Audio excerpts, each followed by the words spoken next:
আমরা এই মুহূর্তে দেখতে পাচ্ছি ওয়ান বি দিয়ে বেরিয়ে যাচ্ছেন জ্ঞানেশ কুমার সহ পুরো ফুল বেঞ্চে 13 জন সদস্যের যে টিম, সেই টিম এই মুহূর্তে জ্ঞানেশ কুমার তিনি পৌঁছলেন। আগামী দুদিন তিনি কিন্তু শহরের এক 5 তারা হোটেলে তিনি কিন্তু বৈঠক করবেন।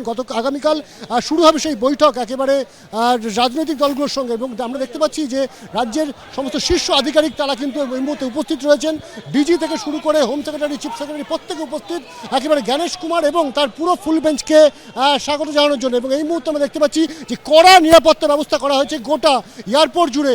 এই মুহূর্তে আমরা যে ছবি দেখতে পাচ্ছি তাতে কিন্তু প্রচুর পরিমাণে পুলিশ মোতায়েন করা হয়েছে এবং কেন্দ্রীয় বাহিনীর জওয়ান যারা তাদেরকেও কিন্তু মোতায়েন করা হয়েছে। আমরা জানি যে এসআইআর বিতর্কে একাধিকবার কিন্তু ইলেকশন কমিশন আক্রমণের নিশানায় ছিল, এবং স্বাভাবিকভাবেই এই যে আজকে জ্ঞানেশ কুমার এবং যে এই রাজ্যে আসা তাকে কেন্দ্র করে কোনো অনবরত ঘটনা যাতে না ঘটে তার জন্য কিন্তু কড়া নিরাপত্তা ব্যবস্থা জারি করা হয়েছে এই মুহূর্তে।